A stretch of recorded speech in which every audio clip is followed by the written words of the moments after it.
syariatnya. Mudah-mudahan pada kesempatan yang singkat pada petang hari ini mendatangkan barokah dan manfaat bagi kita semuanya, keberkahan dan keridhaan Allah Ta'ala tentunya kita rindukan, kita nantikan sampai kelak kepulangan kita pada Allah, pulang dalam keadaan nafas husnul khatimah insyaallah. Amin Allahumma amin.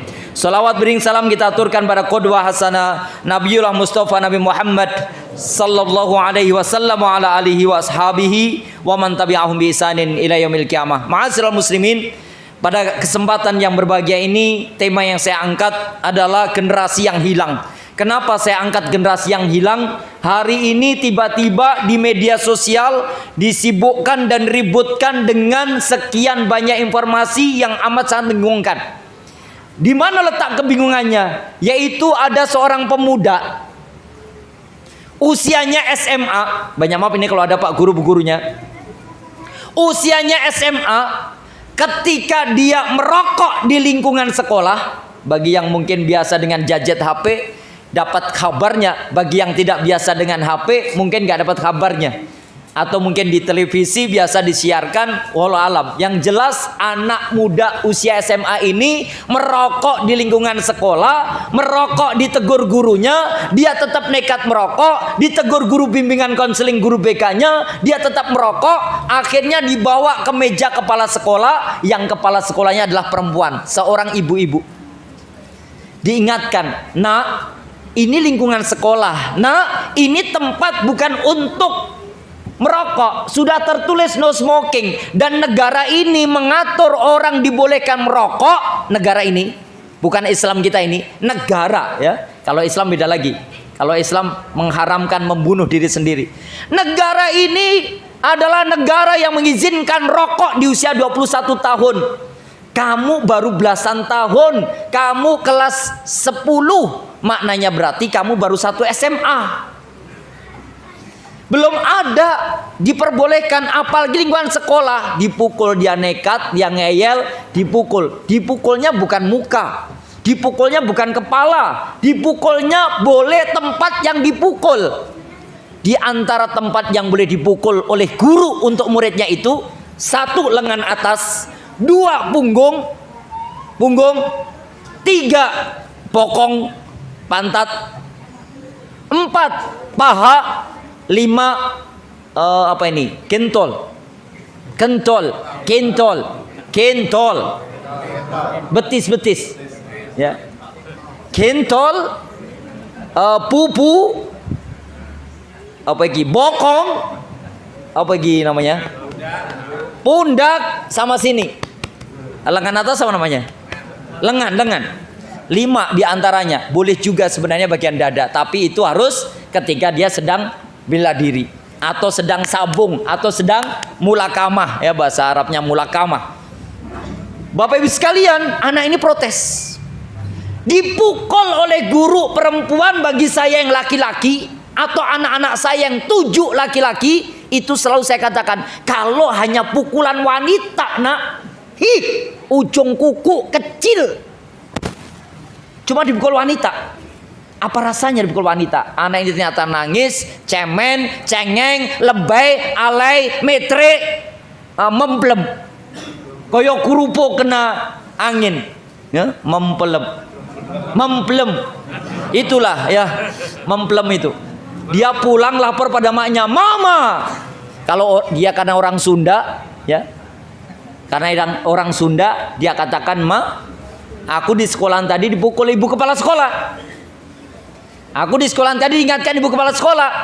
Sampai akhirnya ibu kepala sekolah itu dipanggil. Si mamanya mengatakan, aku nggak ridho, aku nggak rela anak laki-lakiku dipukul ibu kepala sekolah. Kalau ngingatkan, bukan mukul. Nggak ridho, nggak ikhlas sebagai ibunya. Tenang nak, mama akan bikin laporan kepada kepolisian terdekat. Bapak-bapak polsek dilaporin. Gubernur turun tangan, ibu kepala sekolah akhirnya dinonaktifkan jadi kepala sekolah. Kemudian anak ini meminta 630 teman-temannya mogok sekolah bersama-sama, biar dibela ngerokoknya, biar dibela dipukul ibu kepala sekolahnya. Kebayang sekalian negeri kita ini, Kayaknya kita waktu kecil nggak kayak gini, maka saya katakan generasi kita hilang ini. Masya Allah, syukran, jazakallahu khairan. Nah, syukran. Kayaknya hilang generasi kita ini. Dulu kalau di sekolahan ada penggaris panjang dari kayu. Ada Pak Mujio, ada Pak Sugi, ada Pak Hamdi, ada Pak Rohmat, ada Ibu Sri Suyati, guru-guru saya yang ketika masih usia SD.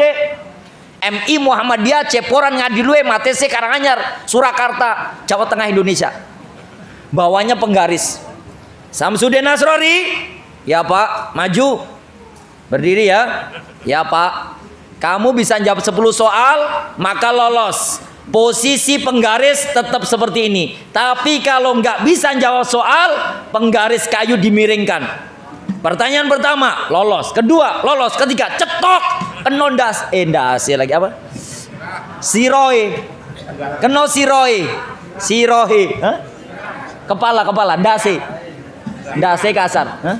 Sirahe. Cetok. Terasa nut.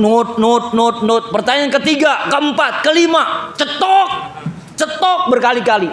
Kalau saya pulang bilang ke abah saya, bah, kena pukul kepala sampai seperti ini, bah, kepala pusing. Apa le? Dipukul sama pak guru.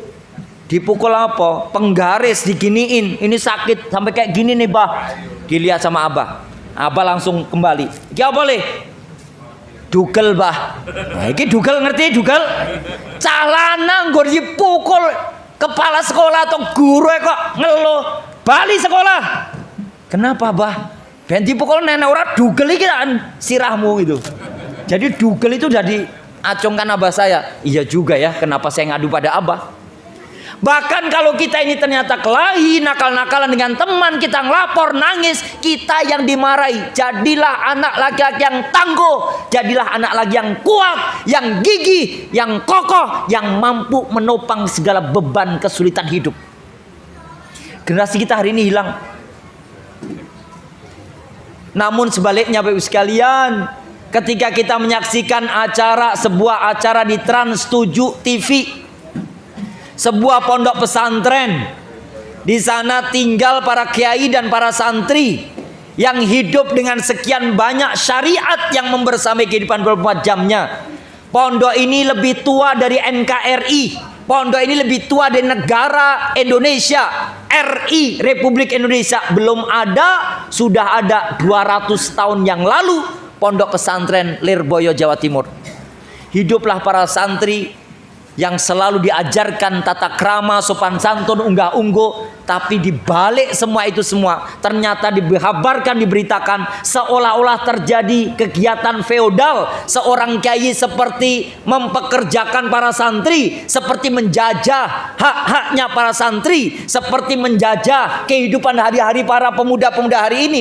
Berbalik berita yang dikabarkan, seolah pesantren tempat untuk membuat para kiai hidup mewah, seolah-olah para kiai selalu dimanjakan dengan khidmatnya para santri. Padahal berbalik. Banyak maaf, saya santri. Tahun 92 saya di Ngeruki, saya katakan saya masuk Ngeruki karena tersesat. Karena saya nggak berminat sama sekali masuk pesantren, dipaksakan abah saya biar bisa paham Islam, biar bisa jadi imam masjid, biar bisa ke Kiai Abdullah Sungkar dan Abu Bakar Basir. Nyantri pokoknya nyantri. Abah saya sangat mengidolakan dua tokoh ini, yaitu Ustadz Abdullah Sungkar Allah Yarham dan Ustadz Abu Bakar Basir. Maka saya dipaksa masuk Ngeruki dan saya mengatakan saya masuk sini tersesat.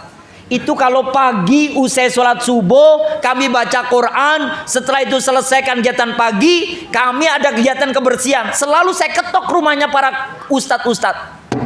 Assalamualaikum Ustadz. Karena saya ini merasa tersesat di Ngeruki itu. Assalamualaikum Ustadz. Waalaikumsalam. Kenapa kamu teriak-teriak? Ustadz, pagi-pagi orang pada bersih-bersih. Boleh Ustadz saya megang sapu halaman Ustadz biar kami sapu. Kenapa? Daripada nganggur Pak Ustadz, boleh ya kami sapu halaman Ustadz. Kami sapu halaman Ustadz. Kami sapu teras rumah Ustadz.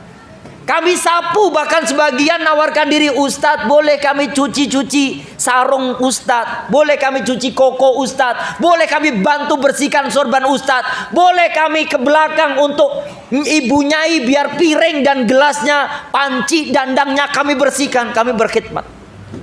hari ini dianggapnya itu adalah bagian mempekerjakan, eksploitasi anak seolah dipekerjakan oleh para kiai.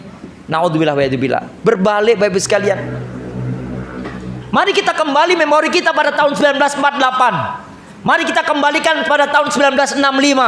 Bagaimana yang kita menceritakan, mengisahkan, teriakan-teriakan, slogan-slogan yang teriakan, digaungkan di negeri kita. 1948, 1965. Otomatis tak kita langsung PKI, PKI, mesti PKI. Apa kata mereka? Mereka teriak-teriak mencari kiai-kiai yang punya pesantren. Qadarullah wa masyafa'ala. Eyang saya Abdul Wahab, lulusan Tebu Ireng, Jawa Timur. Orang yang pertama kali mengakikan takbir di Ngadilue, orang yang pertama kali ngajarkan sholat kepada masyarakat sekitar Ngadilue, orang yang awal-awal ngajarkan Al-Quran pada masyarakat Ngadilue, orang yang kalau sudah ada pukul-pukul pohon kelapa, pukul kentongan, tandanya PKI sudah mulai bergerilya. Apa kata kakek saya? Dulu pada tahun 48, ketika ibumu masih anak-anak kecil, karena lahir pada tahun 1942. 48 berarti usia ibu saya 6 tahun. Putri pertama dari Eyang Abdul Wahab. Apa yang terjadi? Ada teriakan-teriakan menggaung kemana-mana. Pondok-pondok bobrok, langgar-langgar bubar, santri-santri mati. 3 ini. Pondok bobrok, langgar bubar, santri mati. Bergaung lagi 1965, pondok bobrok, langgar bubar, santri mati.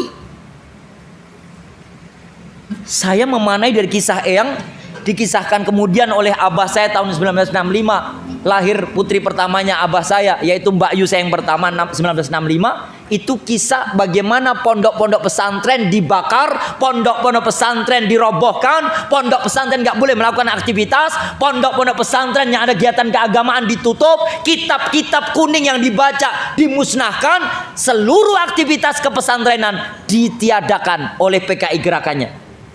1948, 1965, pondok bobrok.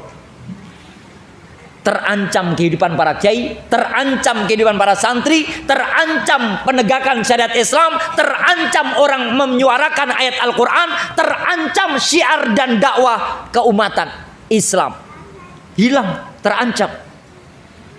Langgar bubar. Orang-orang di masjid dicurigai, orang-orang yang sholat 5 waktu berjamaah selalu kasih tanda merah, palang merah di depan rumah mereka. Ini aktif sholatnya, ini aktif sholatnya, ini sudah mulai kendor sholatnya, kasih tanda kuning. Ini sudah nggak sholat sama sekali, jempol kasih hijau. Yang dicari orang yang meninggalkan sholat. Langgar bubar, nggak boleh lagi orang berada di musola-musola, di surau-surau, di masjid-masjid. Seluruh aktivitas kemasjidan, seluruh aktivitas kemakmuran masjid, seluruhnya dalam pantuan komunisme, Partai Komunis Indonesia. Santri mati. Berapa banyak santri kita yang dimasukkan ke sumur-sumur yang ada di Sonco, Madiun, Magetan. Berapa banyak santri-santri pada saat itu yang mereka menjadi generasi yang soleh, generasi yang melanjutkan tugas para nabi dan rasul, yaitu ad-dakwah wal jihad fisabilillah, mereka terbantai oleh Partai Komunis Indonesia PKI. Berapa banyak? Ribuan.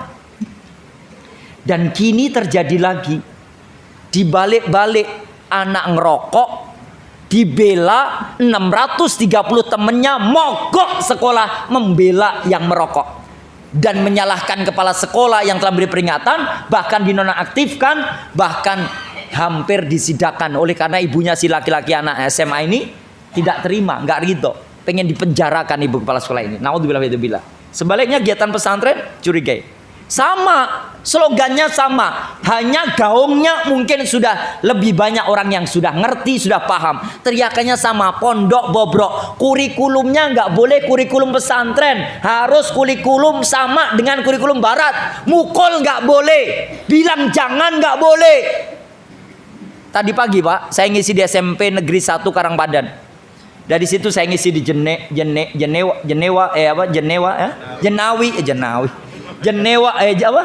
Jenawi, Karangpandan, lalu Jenawi, lalu Ar-Rahman Tasikmadu, tadi dari duhur sampai asar, pada Jumatan sampai asar, kemudian ke sini, ini masih satu jadwal lagi.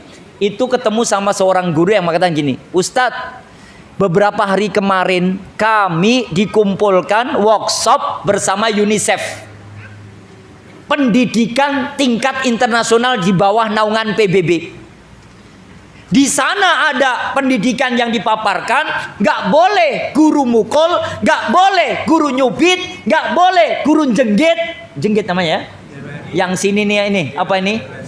Jambang ditarik itu, jenggit. Nggak boleh guru jenggit, nggak boleh guru jewer, nggak boleh menyakiti. Bahkan bilang jangan pun nggak boleh.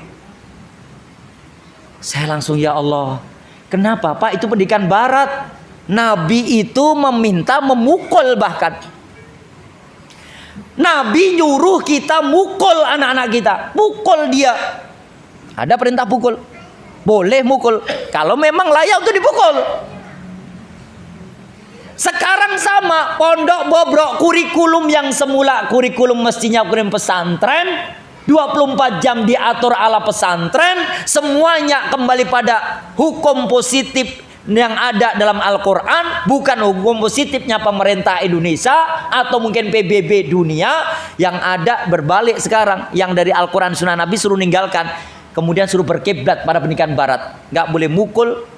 Gimana kita orang Islam yang jumlahnya mayoritas ini, UNICEF yang datangkan, nggak boleh mukul, nggak boleh bilang jangan.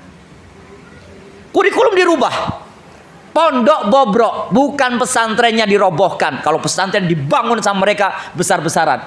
Seperti kami yang tawari dana 3 miliar agar pesantrennya nanti dibangun dengan baik. Tapi tolong Pak Ustadz jangan teriak adili Jokowi makzulkan Gibran. Saya tetap teriak adili Jokowi makzulkan Gibran. Saya bilang gitu. Oh dibantu 3 miliar. 3 miliar bagi saya kecil sekali. Kalau salah katakan salah. Kurikulumnya kurikulum yang cuma ada Al-Quran Sunnah Nabi. Kalau benar katakan benar, kalau halal katakan halal, kalau haram katakan haram. Itu kurikulum kita Al-Quran. Al-halalu bayyin wal haramu bayyin. Halal itu jelas-jelas halalnya, haram jelas-jelas haramnya. Mestinya kurikulumnya begitu. Ini nggak boleh sekarang dirubah-rubah ala Barat. Langgar bubar. Lihat berapa banyak sekarang anak kita yang meninggalkan masjid demi gadget HP-nya. Lihat berapa banyak sepanjang jalan dari Matese sampai masuk Taman Pancasila, alun-alun, terus ke barat Papahan. Sepanjang jalan arek-arek muda, udah adzannya maghrib, tetap asik di pinggir jalan, angkringan, wedangan, wifi-an, game FF, mabar. Masjid kosong dari anak muda. Masjid sepi tanpa kita sadari. Mereka disibukkan dengan gadget HP-nya. 2, langgar bubar. Dan itu nyata. Santri mati, bukan santrinya yang dibunuhi, bukan yang diracuni, bukan yang dimasukkan sumur kemudian digali, kemudian mereka mati dalamnya, bukan. Tapi karakter santrinya, etika hilang, tata krama nggak ada, sopan santun nggak punya, unggah-ungguh nyaris tidak diterapkan oleh mereka. Ini keadaan santri. Yaitu diantaranya Trans 7 yang mensiarkan itu. Mereka mengatakan ini terjadi eksploitasi. Ini terjadi pelaku feodal, para kiai-kiai memaksakan santrinya untuk bekerja. Ini eksploitasi anak, masuk di pekerjaan ini penjajahan namanya. Haknya anak mestinya mereka hidup bebas. Hak anak untuk tidak disakiti, hak anak untuk selalu happy, hak anak untuk selalu suka-suka hati. Naudzubillah. Mari kita pelajari. Bapak Ibu sekalian, ada satu nasihat yang saya katakan generasi ini hilang jika tidak ada 3 ini. Apa 3 itu? 3 itu termaktub dalam Quran surat Luqman. Nasihat seorang ayah untuk putra tercintanya. Wa dzalika min azmil umur, wa inna dzalika min azmil umur, disebutkan dalam Quran surat Luqman pada urutan surat 31 pada ayat yang 17. 3 hal yang mesti ada pada bapak-bapak sebagai kepala rumah tangga. 3 hal yang mesti diterapkan oleh para bunda sebagai sekolahan pertama bagi anak-anaknya. 3 hal yang mesti diterapkan seorang ayah sebagai kepala sekolah di rumah tangganya, imam di rumah tangganya, amir penyusun kurikulum di tengah-tengah rumah tangganya untuk anak-anaknya tercinta. 3 itu apa? Kata Luqman, ya bunayya, a'udzubillahi minasyaitonirrajim. Ya bunayya, hei anakku tercinta, aqimis sholata. Nak, tegakkan sholat. Kalau sholat kamu tegak dengan baik, sholat kamu disiplin, urusan lain disiplin, urusan lain akan baik. Nak, tertibkan sholat, urusan lain akan tertib. Nak, tepatilah waktu sholat, urusan yang lain akan Allah tepati. Rizkimu Allah akan tepati jatahnya. Kesehatanmu mendapatkan afiah. Dirimu menjadi yang soleh dan solihah. Aqimis sholata, tepati sholat. Maka dari sini Nabi saja di akhir hayatnya itu, dalam keadaan nafas beliau sudah tersengal-sengal, sampai habis suara fasihnya mengucapkan as-sholah, as-sholah, as-sholah, wa ma malakat aimanukum. Budak-budak kamu, sholat kamu, budak kamu, jaga sholatmu, jaga budak-budak sahayamu. Jaga orang yang terjajah, jaga orang yang tidak merdeka. Nabi sampai akhir nafasnya tetap as-sholah, as-sholah, as-sholah. Dan mereka ini sukses membuat generasi kita meninggalkan masjid-masjid, rumah Allah Ta'ala, tempat yang paling mulia di muka bumi. Mereka sukses. Siapa mereka itu? Orang yang tidak menginginkan syariat Islam tegak di muka bumi. Aqimis sholata. Makna dari menegakkan sholat, Nabi mengatakan sejak usia anak kita 7 tahun, muru auladakum bis sholah wahum sab'i sinin. Ajarkan sholat pada anak kamu usianya 7 tahun. Latihlah anakmu untuk sholat usianya 7 tahun. Biasakan anak kamu untuk belajar sholat dengan bacaannya usianya 7 tahun. Wadribuhum. Wadribuhum. Pukul. Nggak ada makna yang lain. Wadribu itu pukul. Bukan elus. Elus anakmu. Nek rasolat nggak ada. Wadrib, doroba, yadribu, edrib. Asal kata dasarnya doroba, dia sedang telah memukul. Yadribu, dia sedang memukul. Edrib, pukullah. Wadribuhum, pukul anak-anak kamu semuanya. Wahum asri sinin, usianya 10 tahun. 10 tahun nggak sholat, pukul. Kebayang Pak, punya santri belum ada 2 pekan, baru pekan yang lalu tiba-tiba diantarkan oleh bapak dan ibu yang saya pikir orang tuanya ternyata Pak D budenya. Ustadz, kami datang membawa anak kami ini dari salah satu sekolah. Saya nggak usah nama sekolahnya, tapi kecamatannya Jumantono. Banyak maaf, barangkali ada Pak Guru Jumantono asal sekolah anak ini. Kenapa Pak Ustadz kami datangkan ke sini sekarang? Kenapa nggak di awal tahun ajaran? Kemarin dia siswa di salah satu SMP di Jumantono. Kenapa sekarang dia minta pindah masuk pesantren ini Pak Ustadz? Satu, ketika dia ini sudah usia 12 tahun, kelas 7, ternyata dia belum bisa sama sekali bacaan sholat. Dan dia jarang-jarang melaksanakan sholat. 2, dia tidak tahu sama sekali huruf Al-Quran hijaiyah. Boleh saya bicara sama putranya? Karena nggak ngomong kalau ini ponakan. Begitu saya tanya, siapa namamu? Fulan. Siapa nama ayahmu? Fulan. Siapa nama ibumu? Fulanah. Dari mana kampungmu? Tanggal berapa kamu lahir? Berapa usia? 12 tahun. Kelas berapa sekarang? Kelas 7. Kenapa pindah ke sini?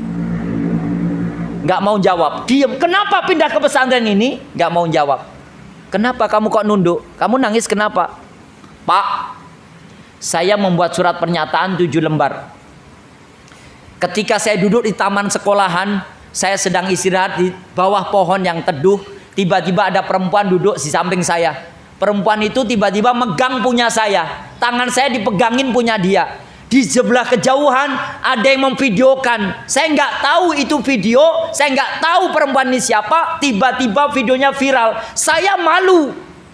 Saya punya bapak, saya punya ibu. Saya nggak mau. Saya pengen bisa sholat biar saya bisa baik. Saya belum bisa bacaan sholat. Saya pengen ngaji. Saya pengen nyantri, saya belum bisa ngaji. Saya pengen nyantri saja. Saya malu diviralkan video itu. Saya buat surat pernyataan, saya tulis menjadi 7 lembar, saya tanda tangani, dan saya beri materai 10.000. Saya berikan kepala sekolah, saya berikan guru BK, saya berikan wali kelas, saya berikan guru mata pelajaran yang saya sukai, saya berikan ketua OSIS. 7 lembar semuanya saya bagikan. Dan saya menyatakan keluar dari sekolah itu. Saya nggak mau lagi Pak kembali sekolah itu.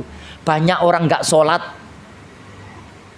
Berapa jumlah temanmu? Lebih dari 500. Ada kelas 8 yang begitu. Lebih parah, orangnya lebih tinggi dari ustadz, orangnya lebih besar badannya dari ustadz, tapi kalau sholat masih lari-lari, liatin cicak di dinding-dinding. Nggak tahu bacaannya, jumlahnya banyak ratusan. Baru satu sekolah nih Pak. Bagaimana generasi kita ini akan dikatakan generasi yang terus mengikuti apa yang dibawa oleh Rasul kita Muhammad sallallahu alaihi wasallam, sementara anak kita aja sholat sudah ratusan bahkan ribuan nggak tahu bacaan sholat. Ini satu contoh kecil saja. Wadribuhum, kenapa bapaknya dulu nggak mukul dia di usia 10 tahun, 12 tahun sudah balik, kumisnya lebih tebal dari kita, bulu kakinya seperti bulu rambut saya, saking dewasanya dia. Ini bukan anak kecil, ini udah akil balik.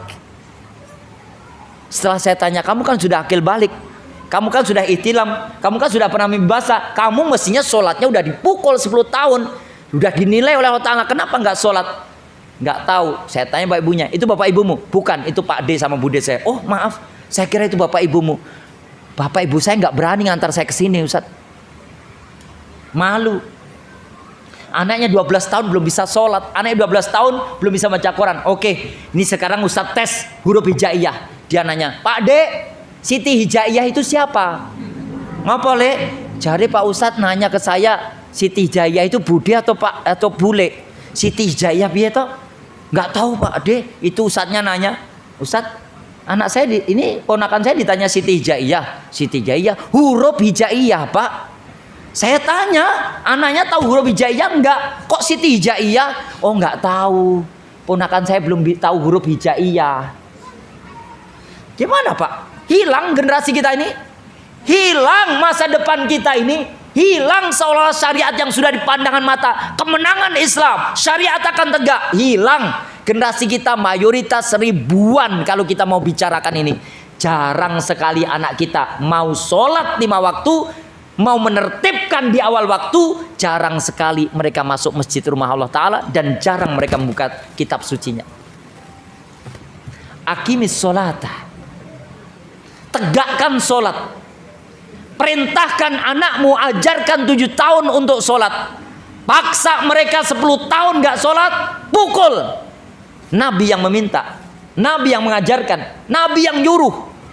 Dan kita tetap jangan dimukul, jangan cubit, jangan jenggit, jangan jewer.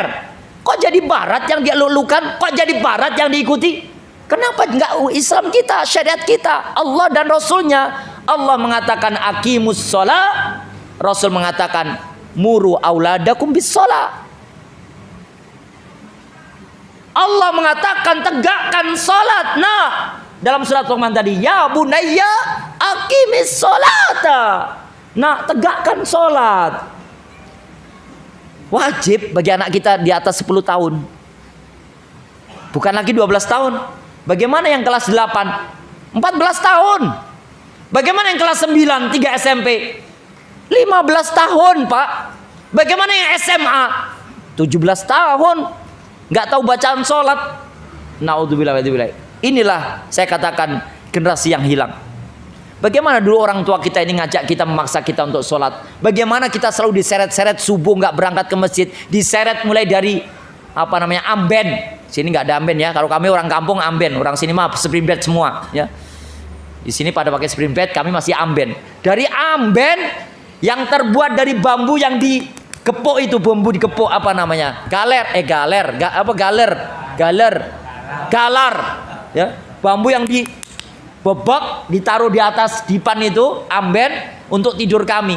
Itu agar apa? Agar nanti kalau bapak itu bangun, abah bangun, krek, anaknya kerungu, bapak isangi, ayo tangi.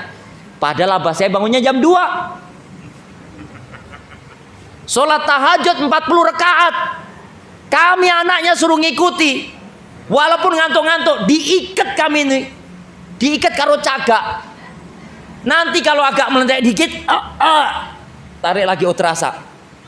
40 rakaat Pak. Abah saya nggak tahu. Karena tadi mungkin nyantrinya di Tebu Ireng mungkin agak beda ya. Mestinya cukup 11 rakaat, ini 40 rakaat. Setiap malam jam 2 mulai sampai menjelang subuh. Dipaksa-paksa kami. Nanti kalau udah menjelang subuh, kami boleh istirahat sebentar, tidur, nggak berangkat, nggak bangun, diseret dari amben sampai langgar, sampai masjid. Bolong-bolonglah celana kami. lobang-lobanglah pakaian kami karena jalanan masih batu. Begitu memaksanya. Usia kami saat itu mungkin kalau di kelas 3 berarti kira-kira sekitar 9 tahun. Saya katakan sekarang mulai tumbuh karakter anak-anak yang berani meninggalkan sholat dengan sengaja. Wajib yang pertama. Kata Allah, wa dzalika min azmil umur. Inna dzalika min azmil umur. 2, inna dzalika min azmil umur. Yang kedua adalah wa'mur bil ma'ruf wanha 'anil munkar. Biasakan anak kamu mengajak yang baik. Biasakan beri teladan pada temannya yang baik. Biasakan untuk yang mungkar tinggalkan, yang munkar jauhi. Yang baik-baik dia berusaha katakan baik, mudah-mudahan bisa mengikuti. Yang buruk dia katakan buruk, mudah-mudahan bisa menjauhi. Allahumma arinal haqqa haqqa warzuqna tiba'ah wa arinal batila batila warzuqna jinaba. Ya Allah, tampakkanlah yang hak, yang benar adalah benar, sehingga kami tahu ini benar, kami dapat mengikutinya. Dan tampakkanlah yang batil itu batil, yang salah itu salah, yang buruk itu buruk, yang haram itu haram, agar kami tahu untuk dapat menghindari, menjauhinya. Berbalik sekarang, yang ma'ruf ditinggalkan, yang mungkar dikerjakan. Yang baik-baik tidak mau mengikuti, yang buruk-buruk mereka senang hati bergabung dalamnya. Contohnya Lorenza. Berapa banyak anak kita korban Lorenza? Dari pesantren, Pak. Bukan nggak pernah nyantri, dari pesantren. Suatu ketika pada sebuah hajatan pernikahan, ternyata saibul hajatnya ngundangnya Lorenza, Kidul Kono, Pekonang. Nanti bisa tanya Ibu Kapolsek Karanganyar, Ibu Nawang ya. Ibu Nawang Kapolsek Karanganyar itu menemukan setelah Lorenza malam itu miras sampai dipeluk sama saking botol-botolnya banyak itu. Ya seperti ini Pak Yai. Hampir-hampir setiap Lorenzaan seperti ini. Apa baiknya sih Lorenza pakai baju jadul tahun 90-an, celana jadul, kombrang bawahnya itu, hemnya dimasukkan, dibledeh dikit, sininya dilingkis ya. Kayak rambutnya nyelitit belah tengah, agak iwuk-iwuk. Pakai sal yang ada di kantong diselewer-selewerin. Mereka menyanyikan lagu-lagu jadul. Setelah itu naudzubillah mabuk. Berapa banyak pengikutnya? Banyak. Tapi kalau ada kajian Islam, tapi kalau ada ceramah-ceramah tausiah kebaikan, mengajak kepada yang hak, mengajak kepada jalan Allah, mengajak kepada mencintai ayat-ayat Allah, berapa persen dari jumlah anak bangsa ini yang mau menghadirinya? Hiburan-hiburan, musik-musik, dangdutan-dangdutan, hampir semuanya seolah-olah kesannya masjid disepikan dari ayat-ayat Al-Quran, sementara musik-musik dan sesuatu yang hura-hura hiburan diikuti oleh banyak dari generasi kita. Hilang generasi baiknya. Yang buruk-buruk seperti baik hari ini, yang baik-baik seperti buruk. Yang asli-asli kayak palsu, yang palsu jadi asli. Contohnya ijazah UGM. Dan semuanya mengiyakan, iya betul itu asli. Saya yakin asli, pokoknya asli. Mau kayak apapun, ahli forensik apaan, palsu. Ini jelas asli. Mau diomongin kayak apapun, kalau palsu itu palsu. Karena negeri kita begitu. Palsu nggak mau ngatakan palsu, asli nggak ngatakan asli. Akhirnya yang palsu dikatakan asli, yang asli dikatakan palsu. Yang baik dikatakan buruk, yang buruk dikatakan baik. Ustadz-ustadz yang ceramah mengajak kepada kebaikan dianggapnya ustadz-ustadz yang menyesatkan. Ustadz-ustadz yang menyesatkan malah justru diikuti oleh banyak orang. Hati-hati kalau ngajinya itu kepada ahlus sunnah. Hati-hati itu ngajak tatbikus syariah. Hati-hati itu jihad fisabilillah. Hati-hati ustadz itu ustadz radikal. Hati-hati ustadz itu teroris. Berapa stempel yang ada pada Samsudin Asrori? Yang radikal, yang teroris, yang ISIS, semuanya. Terima kasih atas gelar dan titel. Itu kalau dibentuknya bintang, bintangnya sampai ujung daskui. Bintang kabeh, mumet. Saking banyaknya gelar dan titel. Itu radikal, itu teroris, itu ISIS, itu alumni Ngeruki, itu Abu Bakar Basir. Cuma jalan dari Jogja kilometer 0 menuju Karanganyar 32 malam. Ditanya, dari mana dek? Karena saya itu badannya kecil kayak santri lebih gede dari saya dikira santri, saya tutup pakai masker. Dari mana dek? Dari Jogja pak. Mau kemana? Mau Karanganyar. Oh anak buah Basir yo. Saya bingung, apa pak maksudnya? Anak buah Basir? Enggak pak, pimpinan saya namanya Fadlun Ali. Orang maksudnya ki, nek biasanya sing garis kerasnya ki Basir. Oh Ustaz Abu Bakar Basir yang ruki. Yo kui muridnya. Mau ngomong iya, nanti ya iya beneran. Saya dari ngeruki. Kelas berapa kamu dek? Saya sama teman-teman ini SMP, yang itu SMA nunjuk itu. Saya cuma ini teman SMP, itu SMA. Alhamdulillah enggak. Lah kamu kelas berapa? Ya itu teman saya itu teman SMP, itu teman SMA. Bapak sekalian, ini yang terjadi di negeri kita ini. Wa'mur bil ma'ruf wanhanil munkar. Biasakan anak kita ini membawa kebaikan. Yang kebaikan itu yang dirasakan oleh banyak orang. Hari ini kita cuma minta pada Allah Ta'ala, Rabbi habli minas solihin. Cukup di soleh? Enggak. Jangan berhenti di soleh, bu. Jangan berhenti anak kita pada tingkatan predikat soleh. Karena soleh hanya baik untuk dia sendiri. Hanya dapat pahala dia sendiri. Naikkan gridnya, naikkan tingkatannya. Musleh. Karena kalau musleh baiknya dirasakan orang lain. Karena kalau musleh manfaatnya dirasakan orang lain. Tapi kalau soleh, dia baik, dia jujur, dia benar, dia sholat, dia tertib, nggak berani ngajak orang lain pada kebaikan. Nanti kalau ngajak kebaikan dianggapnya garis keras. Nanti kalau diajak kebenaran, tadbikus syariah, dianggapnya garis ngeruki. Nanti kalau ternyata mau tadbikus syariah, nanti kalau ternyata iqamatul daulah, iqamatul khilafah, dianggapnya sebagai golongan Abu Bakar Basir. Akhirnya nggak berani beramar ma'ruf. Sementara nyegah yang mungkar nggak berani, kemungkaran menebar kemana-mana karena yang ma'ruf tak berani mengucarakan kebaikan demi kebaikan. Itu problem yang kedua. Yang ketiga, yang terakhir, apa kata Allah SWT dalam surat Luqman urutan surat 31 ayat yang 17? Wasbir ala ma asabak. Sabar atas apa yang menimpa kehidupan kita ini, Pak, Bu. Biasakan anak kita sabar. Jangan dibiasakan hidup di zona nyaman. Keluar dari zona nyaman. Katakan pada anak-anak, out of the box. Keluar dari kerangka berpikirnya anak muda hari ini. Mereka pengen hidup nyaman, duduk manis, gaya hidup hedonis. Mereka selalu mengutarakan keinginan-keinginan duniawi. Nafsu syahwatnya yang tinggi membuat mereka lupa bahwa mereka generasi yang dinanti-nanti oleh orang tuanya hari ini. Keluarkan dari zona nyaman. Gak enak hidup zona nyaman itu. Mereka asik dengan gadgetnya, asik dengan makanan enaknya. Di kamar mereka bisa go food, menyaksikan sekian banyak pentas yang orkestra kehidupan dari HP yang dia nikmati sehari-harinya. Itu kita tinggalkan. Terlalu nyaman hidup pun, nak. Kau harus berpikir yang lebih parah lagi. Biasakan survive kondisi yang sangat tidak memungkinkan, kondisi yang mungkin diuji kelaparan, kondisi dengan rasa sakit. Wasbir ala ma asabak. Sabar atas apapun yang menimpa anak-anak kita. Biasakan dilatih kesabaran. Karena sabar itu akan membawa kepada kemenangan. Karena sabar itu akan membawa pada kejayaan. Qad aflaha man aslama. Sungguh beruntunglah orang-orang yang selalu berusaha untuk menang, yang telah memilih Islam sebagai keyakinan agama yang dia anut. Maka sampaikan kepada anak-anak harus sabar. Karena Islam akan selalu berada di atas titik kesabaran yang paling tinggi.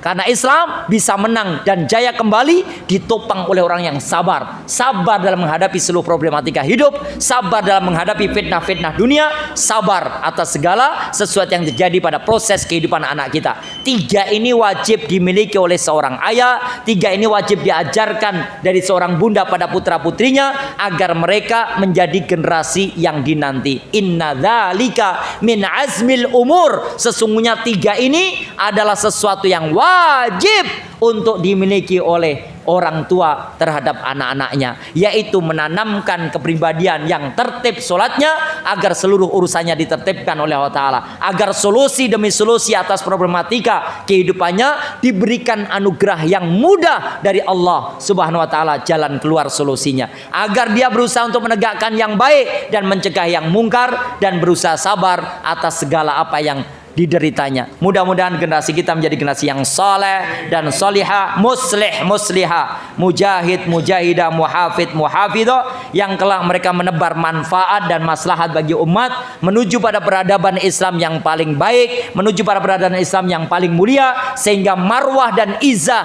ayah bundanya kaum muslimin seluruhnya terangkat atas generasi yang tertib sholatnya, terangkat atas generasi yang mau beramal ma'ruf nahi mungkar, terangkat dari generasi yang bersabar atas segala derita ujian hidupnya, hingga Islam jaya kembali tegak di muka bumi insyaallah. Amin Allahumma amin. Aqulu qouli hadza wastaghfirullah li wa lakum wa lisairil mu'minin kulli dzanbin wastaghfiruhal ladzim innahu wal ghafurur rahim walhamdulillahi rabbil alamin. Wassalamu alaikum warahmatullahi wabarakatuh.